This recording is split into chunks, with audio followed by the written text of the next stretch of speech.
Prince Harry thought this would be a conversation. Alastair Campbell thought it would be an examination. No shouting, no insults, just one question after another until there was nowhere left to hide. The studio was quieter than Prince Harry had expected. No audience, no applause cues, no friendly chatter to soften the edges. Just two microphones, a low wooden table, and the faint hum of studio lights. The kind of room where words didn't echo, but stuck. Harry adjusted his jacket as he took his seat, glancing briefly at the glass of water beside him. He'd done dozens of interviews like this, podcasts, long-form conversations, spaces where he could finally tell his truth. Across from him sat Alastair Campbell, relaxed, almost casual, one hand rested near his notes, the other lightly touching the microphone stand. He wasn't smiling, but he wasn't frowning either. His expression suggested patience, the dangerous kind. "Thank you for doing this," Campbell began calmly. "I know you don't always feel the media gives you a fair hearing," Harry nodded, visibly easing. "That's an understatement," he replied. "But conversations like this matter." Campbell inclined his head. "They do, especially when influence and responsibility are involved." Harry didn't catch it. Not yet.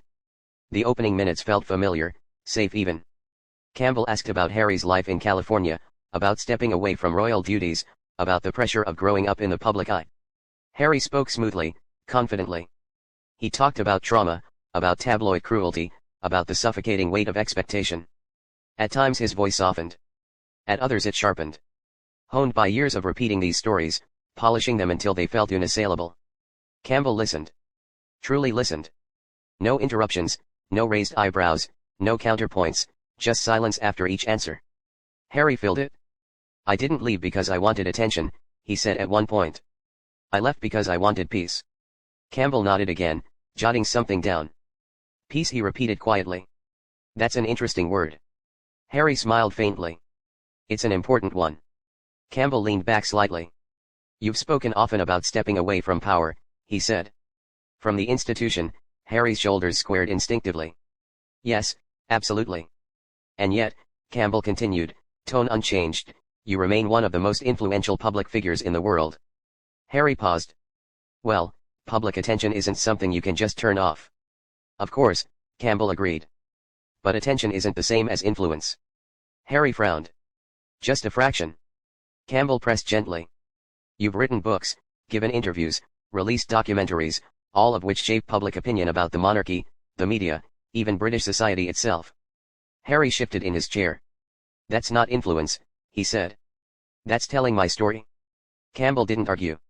Instead, he asked softly, "Do you believe stories are neutral?" The question landed heavier than it sounded. Harry exhaled through his nose.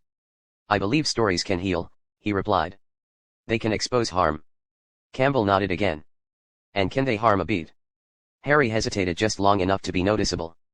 "They can," he admitted, "if they're dishonest." Campbell's pen stopped moving. "And who decides that?" he asked. Harry's jaw tightened slightly. "People know the truth when they hear it." Campbell looked up now, meeting Harry's eyes fully for the first time. "Do they?" he asked.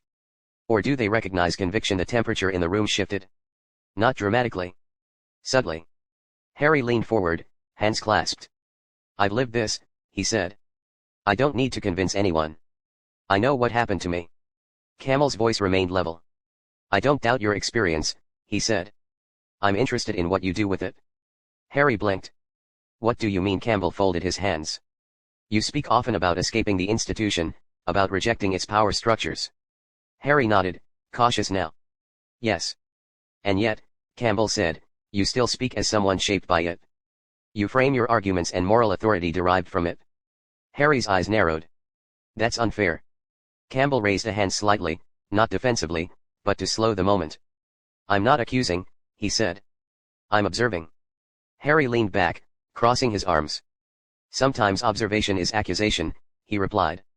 Campbell smiled faintly, not amused, measured. "That's true," he said. "Which is why clarity matters." Harry glanced toward the technician's booth, then back. "I came here to have a conversation," he said, "not to be psychoanalyzed." Campbell's reply was immediate. "And I came here to understand how power speaks when it claims to have renounced itself." Silence, not awkward, not hostile, just exposed. Harry uncrossed his arms. "You're twisting my words," he said. Campbell shook his head slowly. "I haven't touched them yet." Harry swallowed. The microphones captured everything. A breath, a shift, a crack, barely visible, but real. And for the first time since the conversation began, Prince Harry looked less like a guest and more like someone being examined. The silence stretched just long enough to become uncomfortable. Prince Harry shifted in his chair again, this time less subtly. His fingers tapped once against the table before he caught himself and folded his hands together. He was used to interviews turning tense, but not like this. Not without raised voices, not without headlines being thrown at him like weapons. This was different. Alastair Campbell hadn't raised his voice. He hadn't challenged Harry's truth outright. He hadn't even contradicted him. He'd simply waited. "Let me be clear," Campbell said at last, voice measured. "I'm not questioning your pain." Harry nodded quickly. "Good. I'm questioning the function of that pain in public discourse." Harry frowned. "What does that even mean?" Campbell leaned forward slightly, elbows resting on the arms of his chair. "You speak about trauma," he said, "and you speak about accountability, often in the same breath." Harry straightened. "As I should, possibly," Campbell replied. "But accountability usually runs in two directions." Harry's eyes narrowed. "I've taken responsibility for my decisions." "Have you?" Campbell asked calmly. Harry opened his mouth, then paused. "Yes," he said. "I walked away. I gave up titles. I gave up protection. I paid a price." Campbell nodded as if noting a point in a debate rather than contesting it. "And yet," he said, "you continue to shape narratives about people who cannot respond." Harry stiffened. "My family can respond whenever they like." Campbell didn't push back immediately. Instead, he asked, "Do you believe silence is always a choice?" The question landed heavier than the others. Harry hesitated. "In their position, yes." Campbell tilted his head slightly. "So, when a powerful institution chooses silence, it's strategy." Harry shrugged. "And when an individual speaks publicly, repeatedly, globally, it's truth." Harry's jaw tightened. "You're framing this unfairly." "I'm framing it symmetrically," Campbell replied. Harry leaned forward now, forearms resting on his knees. "Let's stop pretending this is neutral," he said. "You've advised governments. You know how power works." Campbell smiled faintly. "Exactly." Harry's voice sharpened. "So don't act like I'm the one wielding it." Campbell didn't interrupt. He waited until Harry finished, until the words stopped echoing in the room, then spoke softly. "Power isn't only institutional," he said. "It's reputational, emotional, narrative." Harry shook his head. "You're making it sound like I'm manipulating people." "I'm saying," Campbell replied, "that stories persuade, even when they're sincere." Harry exhaled sharply. "I never wanted persuasion. I wanted understanding." "And you got it," Campbell said, "in abundance." Harry blinked. "Did you?" Campbell met his gaze from millions. The air felt thicker now. Harry leaned back, crossing his arms again, but this time it looked defensive, not reflective. "So, what's the accusation?" he asked. "That I should have stayed silent." Campbell shook his head. "No, that you should recognize the weight of your voice." Harry laughed once, short and humorless. "That's rich coming from you." Campbell accepted the jab without reaction. "I've spent much of my career trying to reduce the damage of powerful voices," he said. "Not always successfully." Harry scoffed. "At least you admit that." Campbell nodded. "Do you?" The question hung in the air. Harry's expression hardened. "I don't regret telling my story." "That's not what I asked," Campbell said gently. Harry stared at him. "Do you regret anything about how it was told?" The studio seemed to shrink. Harry looked down briefly, then back up. "No," he said firmly. "Because if I hadn't spoken, the truth would have been buried." Campbell raised an eyebrow. "Whose truth?" Harry's patience snapped just slightly. "My truth," he said. "The truth." Campbell leaned back, folding his hands. "That's the moment narratives become dangerous," he said. "When personal truth declares itself universal." Harry shook his head. "You're splitting hairs." "No," Campbell replied. "I'm drawing lines." Harry leaned forward again, voice rising for the first time. "You're implying I've done harm." Campbell didn't flinch. "I'm asking whether harm can exist without intent." Harry opened his mouth, then stopped. The answer didn't come immediately. That hesitation, brief but undeniable, changed the room. Campbell noticed it. "So, let me ask you this," he continued. "When people use your words to justify cynicism, division, or distrust, do you feel responsible?" Harry's face flushed slightly. "I can't control how people interpret things. Governments say that too, Campbell replied. Harry shot him a sharp look. That's not the same, isn't it? Campbell asked quietly. The silence that followed wasn't polite anymore. It was charged. Harry uncrossed his arms, rubbing his palms together as if grounding himself. You came into this with an agenda, he said. Campbell nodded once. Yes. Harry's eyes widened. And it's not what you think. Campbell leaned forward again, voice low. My agenda is simple. To understand whether walking away from power absolves someone from its consequences. Harry stared at him. I didn't walk away to be absolved, he said. I walked away to survive. Campbell held his gaze. And now you're asking the world to survive your story? Harry stood up abruptly, then stopped himself, sitting back down with visible effort. The microphones caught his breath. I'm done being dissected, he said sharply. Campbell didn't argue. Instead, he asked one final question, quiet, precise, almost gentle. Then why do you keep coming back? Harry froze, not angry, not defensive, just still. And for the first time since the conversation began, he didn't answer at all. The silence after Campbell's question didn't break naturally. It fractured. Prince Harry shifted again, this time standing halfway before sitting back down, as if his body had moved before his mind could catch up. His jaw clenched. He looked past the camera for a brief second toward the producer's desk, the studio lights, anything that wasn't the man across from him. Because people keep asking, Harry said finally. His voice was steady, but the muscles in his neck betrayed him. Campbell nodded slowly. Do they? He asked. Or do you keep answering? Harry exhaled sharply through his nose. That's unfair. Campbell raised a hand, not defensively, but to slow the pace. No accusations, he said. Just sequence. Harry leaned forward again, this time gripping the edge of the table. You're turning this into something it's not, he said. This was supposed to be a conversation. It is, Campbell replied. Conversations become uncomfortable when they stop flattering us. Harry's eyes flashed. So, you think I came here to be flattered? I think, Campbell said carefully. You came here expecting empathy. Harry laughed, a tight, brittle sound, and instead I got cross-examination. Campbell didn't smile. You got clarity, he said. That's often mistaken for hostility. Harry shook his head. You're doing what the media always does, he snapped, reaffirming, undermining. Campbell leaned in, his tone still controlled, but firmer now. No, the media amplifies. I'm asking you to own the amplification, Harry's voice rose. I don't control the press, but you choose the platforms, Campbell replied. And you choose the timing. Harry slammed his palm lightly against the table. Just once, but enough. You have no idea what it's like, he said. Growing up inside that system, being watched, controlled. Campbell met his gaze. I know what it's like to watch systems implode, he said. Often because those inside them confuse exposure with resolution. Harry scoffed. So now you're saying I made things worse? Campbell didn't dodge it this time. I'm saying some wounds heal privately, he said. Others fester when they're turned into spectacle. Harry's face hardened completely. My life is not a spectacle. Campbell held his stare. Then why does it require an audience? The words landed like a slap. Harry pushed his chair back slightly. This is exactly why people don't trust commentators like you, he said. You sit outside judging. Campbell's voice sharpened for the first time. And you sit inside a global platform insisting you're powerless. Harry's eyes widened. That's not what I said. It's what you imply, Campbell replied. Victimhood and authority are not opposites, Harry. They can coexist. Harry stood up fully now. This is crossing a line, he said. Campbell didn't move. Which line? He asked. The personal one or the public one? Harry pointed toward the camera.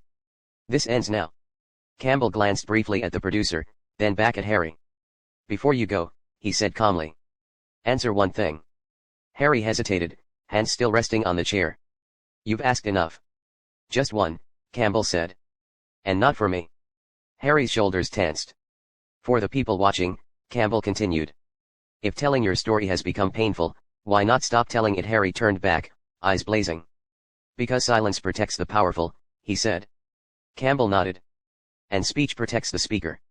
Harry opened his mouth to respond, but Campbell continued, pressing gently but decisively. So, which one are you protecting now? The studio felt unbearably quiet. Harry's face flushed. His breathing was audible in the microphone. That's it, he said. You don't get to define my motives. I didn't, Campbell replied. I asked you to. Harry shook his head, backing away from the table. This was a setup, he said. You invited me here to tear me apart. Campbell remained seated. No, he said. I invited you to examine yourself. Harry reached toward the earpiece, fingers trembling slightly. I'm done. Campbell watched him carefully. One last thing, he said, and I won't follow up. Harry paused. Campbell's voice softened again, but the words were sharper than anything before. When history looks back on this period of your life, do you want to be remembered as someone who escaped the institution or someone who never stopped fighting it from the outside? Harry froze. For a split second, something flickered across his face. Not anger, not indignation, uncertainty. Then it vanished. That's not your call, Harry said coldly. He reached for the controls. The screen flickered. Audio spiked, and just before the connection cut, Campbell spoke one final sentence. Quiet, unmistakable. History won't ask who was right, he said. Only who took responsibility. The feed went dark. The screen went black. Not dramatically. Not with a fade out or a musical cue. Just black. For half a second, no one spoke. Then the red live indicator blinked off. The studio didn't exhale. It froze. Alastair Campbell remained seated, hands folded loosely in front of him, eyes still fixed on the empty monitor where Prince Harry's face had been seconds earlier. No sigh, no shake of the head, just stillness. A producer's voice crackled faintly through the headset. We've lost the connection. Campbell nodded once. Yes, he said quietly. We have. The camera was still rolling, now no longer broadcasting, but recording. Campbell turned slightly toward it, not with triumph, not with irritation, but with something closer to resignation. That, he said, choosing each word carefully, is what disengagement looks like when conversation becomes accountability. He paused. No insults were exchanged, he continued. No shouting, no ambush. Another pause. Just a question that couldn't be controlled. He leaned back in his chair. We'll leave it there. The producer cut the feed. Across the Atlantic, in a quiet room far from the studio lights, Prince Harry stood motionless, headphones still on, staring at his own reflection in the darkened screen. The call had ended, but the words hadn't. He pulled the headset off and dropped it onto the desk harder than necessary. Someone off camera spoke his name. He didn't respond. For a long moment, he said nothing. Then, quietly, almost to himself. He knew exactly what he was doing. But even as he said it, the certainty wasn't there because part of him knew something else. Campbell hadn't attacked him. He hadn't mocked him. He hadn't dismissed his pain. He had simply refused to carry it for him. Within minutes, clips began circulating. Short ones first. Why does it require an audience? Victimhood and authority can coexist. Which one are you protecting now? The comments split instantly. Some called it cruel, others called it overdue. Supporters accused Campbell of arrogance. Critics accused Harry of running. But one thing was undeniable. People watched and then they rewatched. Media outlets raced to frame it. Prince Harry storms off podcast. Alastair Campbell pushes too far. When interviews turn into interrogations, but beneath the headlines, something more interesting happened. The tone shifted. Not outrage, reflection. Viewers began asking questions that hadn't been asked before. Not about the monarchy, not about betrayal, not about trauma, but about exit. When does telling your story become repeating it? When does explanation turn into performance? When does pain stop being truth and start becoming identity? Later that evening, Campbell released a single statement. No thread, no follow-up interviews, just one paragraph. Conversation requires courage from both sides. Walking away is a choice, but it is also an answer. Harry, for his part, said nothing. No tweets, no statements, no clarifications. And in that silence, something unexpected happened. For the first time in a long while, the story didn't continue. It lingered, unfinished, unresolved, and maybe finally honest. If this conversation made you uncomfortable, that's the point. If it made you think, that's the power of real dialogue. Like the video if you believe tough questions still matter. Subscribe for more stories where silence speaks louder than words. Because sometimes the moment someone walks away is when the real story begins.